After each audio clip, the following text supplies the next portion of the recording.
Okay, excuse me. In this chapter, we're going to learn about decimals. So first of all, we're going to start off with rounding decimals and general rounding. Okay, in order to round, we need to know our place values. So we're going to find the place to which the rounding is being done.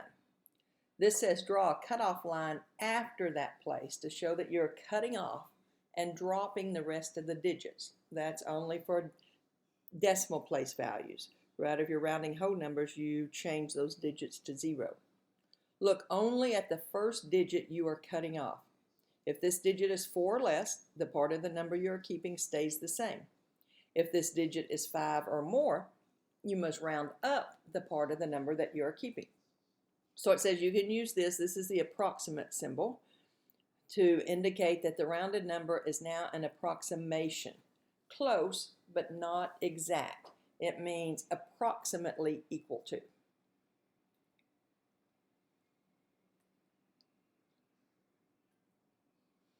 Okay, so round decimals to any given place value, it says. And it asks us to round this to the nearest thousandth. So I need to know my decimal place values. And they're exactly the same as my whole number place values, except that it doesn't begin with a ones. How you tell the difference between a whole number and a decimal is the decimals end in TH. So this is the ones, tens, hundreds, thousands. This is the tenths.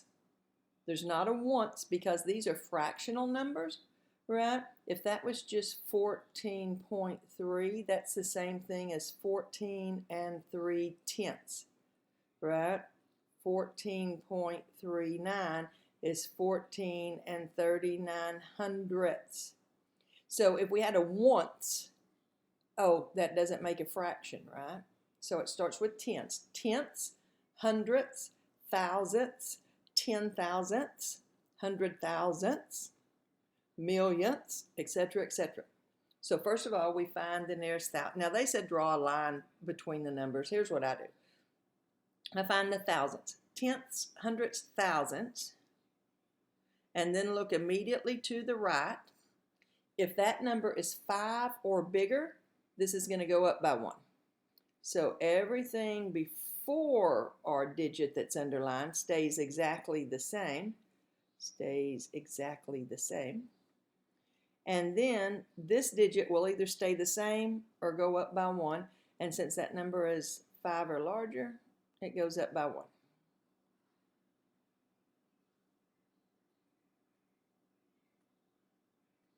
Okay, let's try it again. Tenths, hundredths. So I look over here.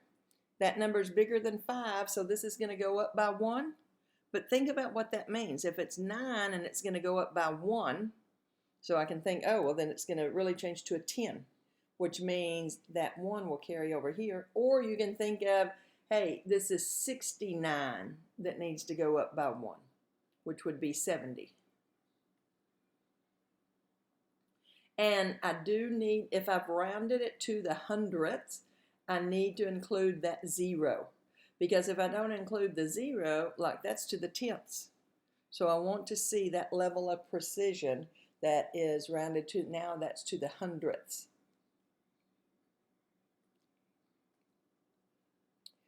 Okay, round to the nearest cent. Okay, and it goes without saying, anytime you have a problem involving money, you always round to the nearest cent, unless it tells you specifically to round to the nearest dollar or $100 or something like that. If it doesn't say, it goes without saying. And the nearest cent is the hundredths place, right? Because there are 100 cents in a dollar. So when I look to the number immediately to the right, since it's less than 5, that 2 stays the same,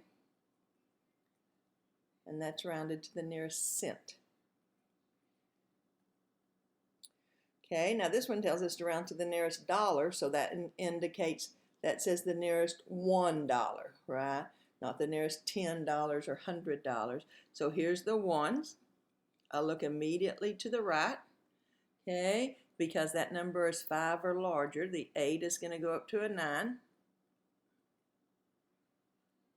Okay, and don't put 0.00 because then that's rounded to the nearest cent. This is rounded to the nearest dollar.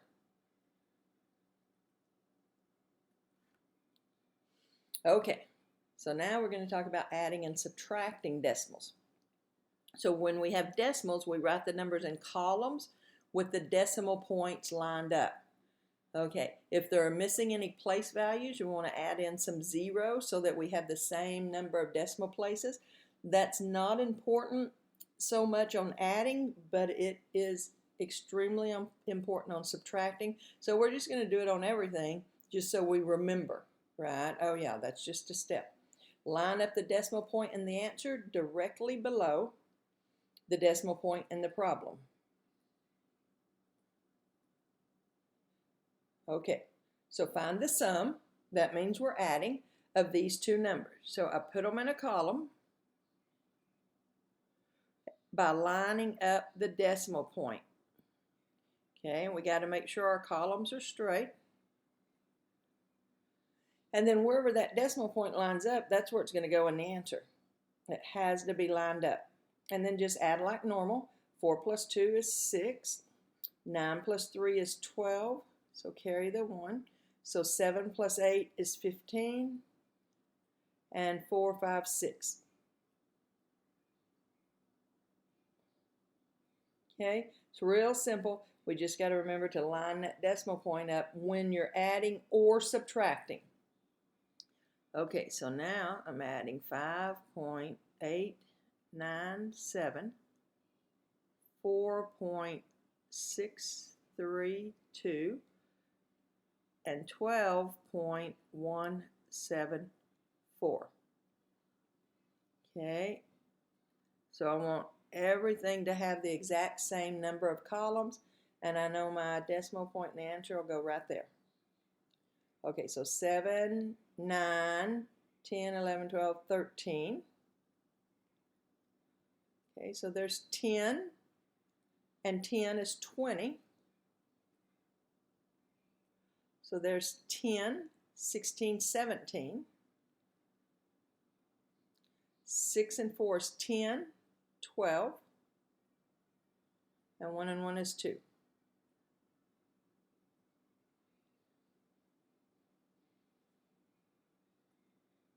That's all there is. Just make sure that decimal lines up and all of your columns are the same length. Now be careful about this one.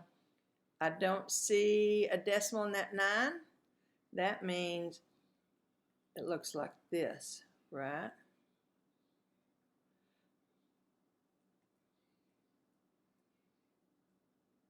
I even need some more zeros. Make sure your decimals lined up and all of your columns have a value and they are lined up. Keep them straight. 6 plus 0 plus 0 is 6. 7 plus 0 plus 2 is 9. 5 and 4 is 9. 9 and 6 is 15. 17.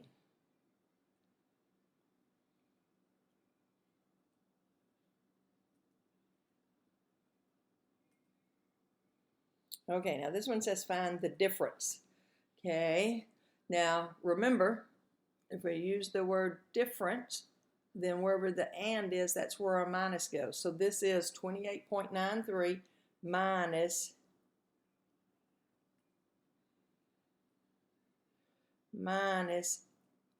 15.82.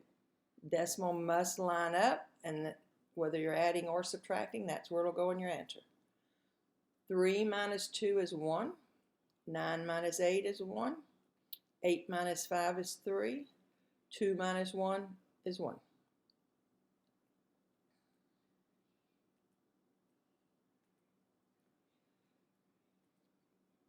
Okay. 146.35 minus 58.98. Okay, here's where my decimal's going to go, but I got to keep my column straight. I can't take 8 from 5, so I'm going to borrow Now this is 15 minus 8 is 7. I can't take 9 from 2, so I'm going to borrow. So 12 minus 9 is 3. I can't take 8 from 5, so I'm going to borrow. 15 minus 8 is 7. I can't take 5 from 3, so I'm going to borrow. 13 minus 5 is 8.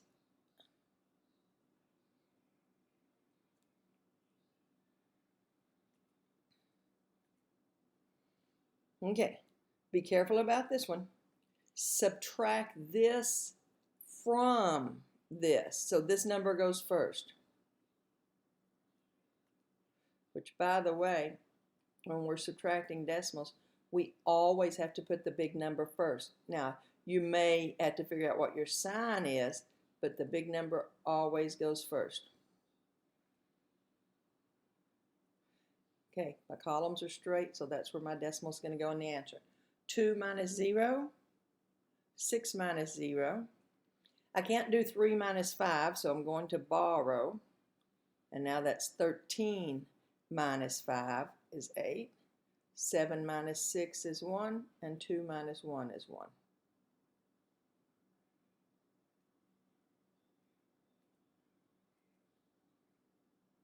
Okay, here's what we were talking about. Now we've got signed decimals. So the first thing, anytime there's a double sign, I'm going to get rid of that. If the signs are different, it means minus. Okay, now I see that my signs are the same, and that means plus. So really, I'm going to add these numbers. 16.0. Going to add the numbers, right? Because the signs are the same. So there's my decimal. 791. And then keep the sign in front of the biggest number.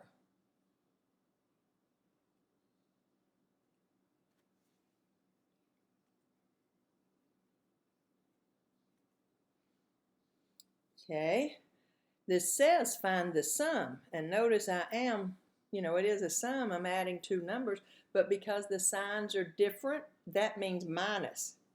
So be careful, right? It's always the rule. Signs are different, it means minus. And when you subtract, it's got to be the biggest number minus the smaller number. Now here's where you have to put that 0 in. Okay, so signs are different, it means minus. Now I can't take 2 from 0, so I'm going to have to borrow. That makes that 10 minus 2. Oh, I forgot to put my decimal. I could also do it as I get to it. I can't take 9 from 2, so I'm going to have to borrow. That's 12 minus 9. I can't take 7 from 1, so I'm going to have to borrow. And that's 11 minus 7. 4 minus 0. And then don't forget, keep the sign in front of the biggest number.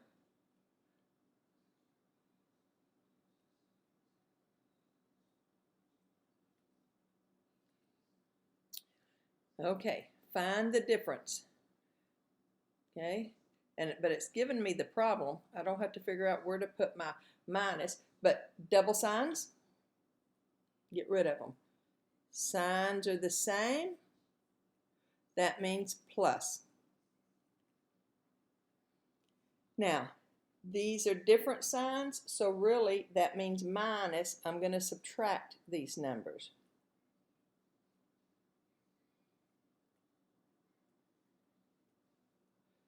Gotta have that. Because the signs are different, it means minus. I can't take 5 from 0, so I'm going to borrow. That means 10 minus 5 is 5. 7 minus 6 is 1. Here's where my decimal goes. 4 minus 3 is 1. Keep the sign in front of the largest number. Oh, I don't need to write it.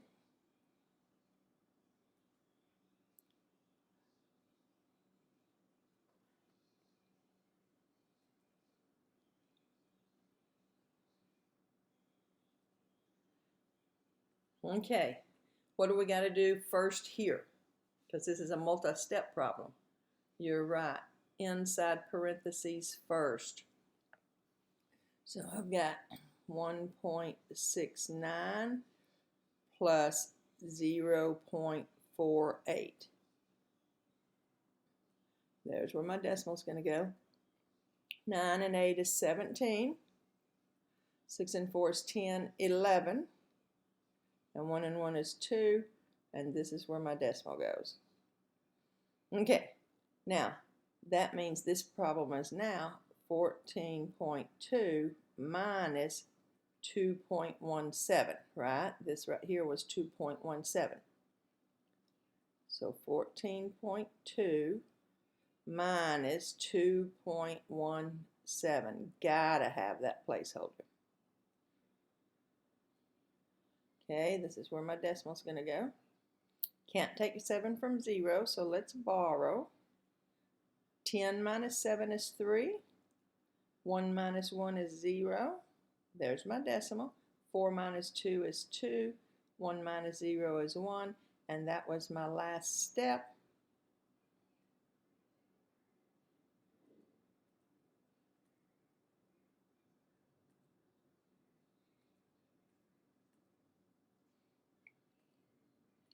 Okay, estimate the sum of 194.2 and 6.825 using front-end rounding. Then find the exact answer. Okay, you're going to have a couple of questions on this section and the next about front-end rounding. Front-end rounding means you take the very first number at the front and you round to it. It doesn't matter what it is. So this one's going to round to the hundreds, but this one will round to the ones. Right? So you're not rounding to a specific place value, whatever the front is. So here, that's a 9.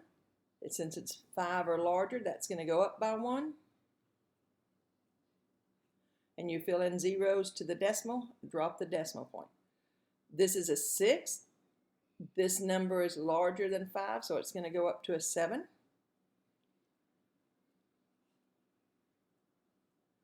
So there's the sum using front-end rounding. Whatever your number is, you round to that very first digit when written from left to right. So the leftmost digit. Then it says find the exact answer. So since it's a sum, that means add. In order to add, you line up the decimal points. Okay, you can keep your column straight by filling in the zeros. And you know where your decimal goes. 5 plus 0, 0 plus 2, 8 plus 2 is 10, so I've got to carry. Now I've got 10, 11, so I'm going to carry. That's a 10. Carry. 201.025 without rounding, or 207 with the rounding. Okay, I think this is the last one. So we'll do multiplying and dividing decimals next. I'll see you then.